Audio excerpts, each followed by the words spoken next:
2012 के विधानसभा चुनावों से और 2022 के चुनावों तक लगातार कांग्रेस रानीपुर विधानसभा में अपनी जीत की राजनीतिक जमीन तलाश रही है, लेकिन अब तक जीत के पैमाने पर नहीं आ पाई है।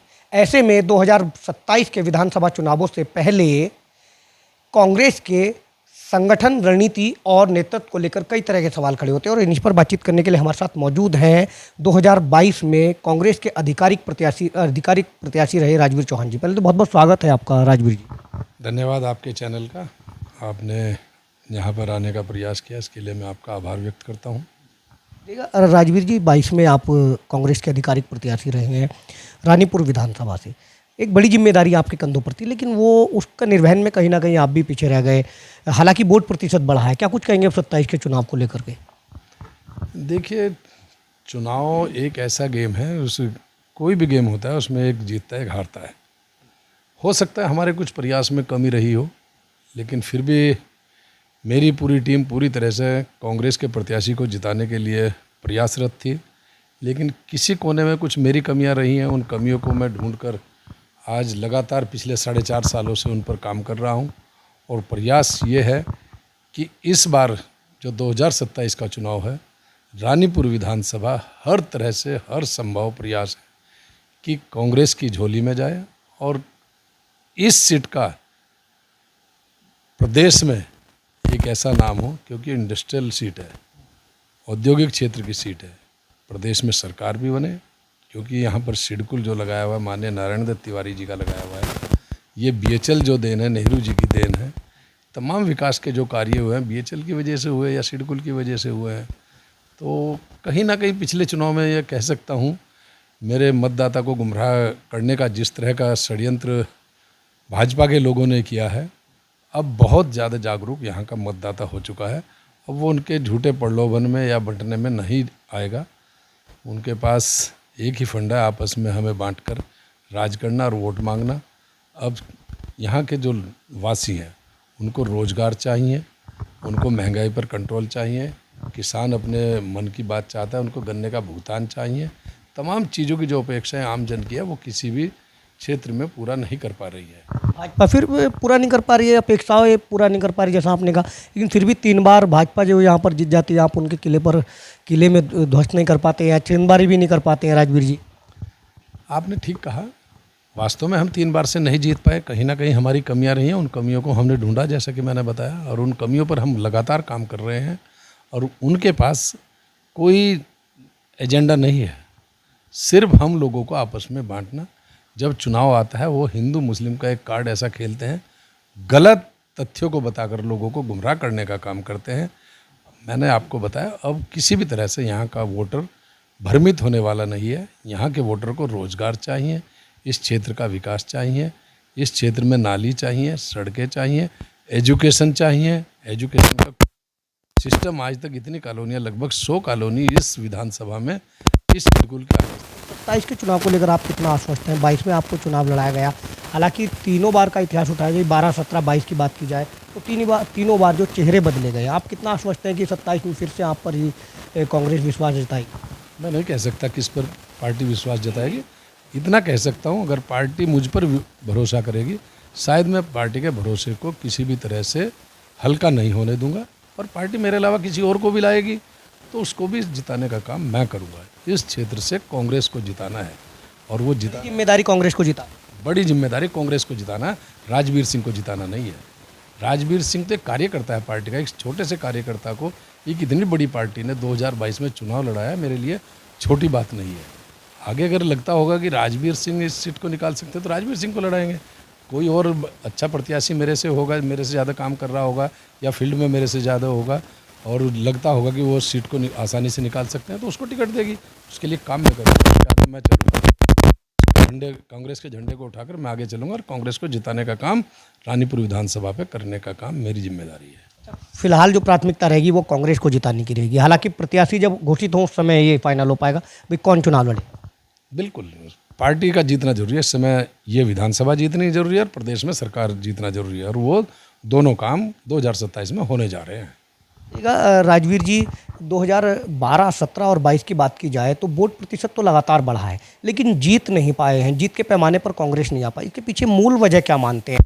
अभी आपने कहा कि भाई भाजपा तोड़ने की राजनीति करती है, फूट डालने की राजनीति करती है, लेकिन कांग्रेस कार्यकर्ता कैसे एकजुट नहीं हो पाते हैं? क्या मूल कारण क्या मानते हैं? देखिए, पिछली बार पूरी तरह से कांग्रेस की सरकार बनने जा रही थी और हम रानीपुर विधानसभा भी जीतने जा रहे थे। चुनाव से चंद दिनों पहले जब चुनाव का टाइम चल रहा था, एक झूठी अफवाह बीजेपी के लोगों ने पब्लिक के बीच में डाली। वो था एक, उन्होंने कहा कि माननीय हरीश रावत जी जो उस समय पूर्व सीएम थे हमारे, कि वो 2022 में अगर चुनाव जीतती है कांग्रेस, एक मुस्लिम यूनिवर्सिटी बनाएंगे। जबकि उस मुस्लिम यूनिवर्सिटी की ना तो किसी ने डिमांड की और ना हरीश रावत जी ने कभी जिंदगी में अपने मुंह से ये बात कही। कोई पैरवी की इस तरह? किस तरह की कोई पैरवी हुई और ना हरीश रावत जी ने कोई प्रस्ताव इस तरह का रखा।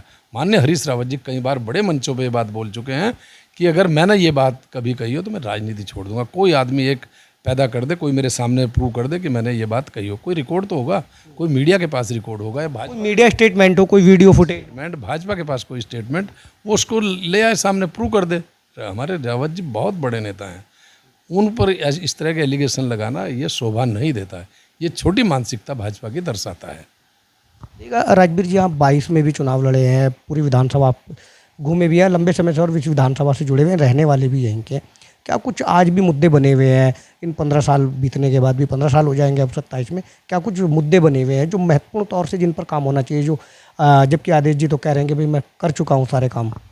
आदेश जी की बात तो उनके जो पार्टी के नेता है वो भी मानने को तैयार नहीं है कि बिल्कुल सरासर झूठ आदेश जी बोल रहे हैं। ये लोगों को गुमराह करने का काम है। मैंने कई बातें आपको बताई। आप बताएं, कोई शिक्षा का हवा आपने इस विधानसभा में दिया? आपने कोई 200 बेड का एक हॉस्पिटल सिडकुल में बनना था, वो तैयार हो गया? क्या उसका इनॉग्रेशन हो गया, वो चालू हो गया? नहीं।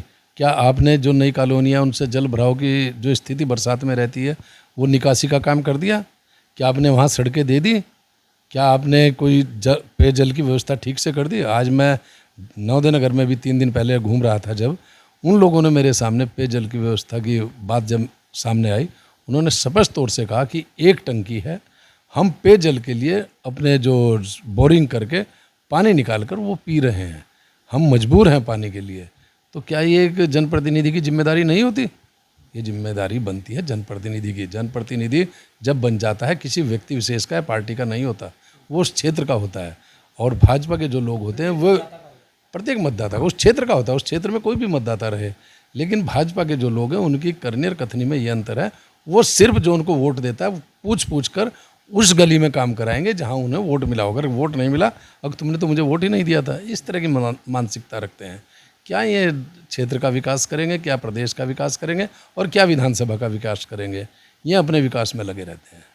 अच्छा, देखिएगा, आपने कहा कि भाई काम नहीं हुए हैं, हालांकि विधायक निधि भी बढ़ चुके हैं। विधायक निधि की बात की जाए, जिला योजना की बात की जाए या राज्य योजना की बात, तो फिर ये कहाँ जाता है पूरा बजट रानीपुर विधानसभा का? वो बता सकते हैं। उनकी सरकार भी है, उनकी ट्रिपल इंजन की सरकार है, अकेली सरकार नहीं है, ट्रिपल इंजन की सरकार है। तमाम चेयरमैन उनका है यहाँ नगर पालिका में, विधायक उनके हैं, सांसद उनके हैं, प्रदेश में सरकार उनकी है, देश में सरकार उनकी है, निधि भी ठीक है और सब कुछ ठीक है। लेकिन जो पैसा है वो है कहाँ, किस क्षेत्र में लगा, ये मैं भी पूछना चाहता हूँ। मैं बार बार ये सवाल कर रहा हूँ, आप क्या कर रहे हैं?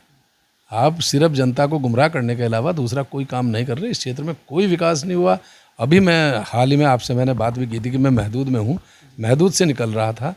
पिछले 10 सालों से मैं लगातार देख रहा हूँ वहाँ जो सैनी समाज का जो मोहल्ला है, वहाँ से पानी सिडकुल का पूरा होते हुए वहाँ पर 4-4 फुट पानी चलता है, लोगों के घरों में 3-3 फुट पानी होता है। आज तक उसकी व्यवस्था नहीं कर पाए। मात्र वो 200 मीटर का रास्ता है, उस रास्ते की व्यवस्था और पानी की निकासी की व्यवस्था नहीं कर पाए। एक नाला सब लोगों ने जब अप्रोच किया इस क्षेत्र के, मैं भी उसमें महदूद के लोगों के साथ सम्मिलित हुआ, एक नाला हाईवे के साथ साथ बनाने का काम तो किया इन्होंने उस पानी को रोकने के लिए।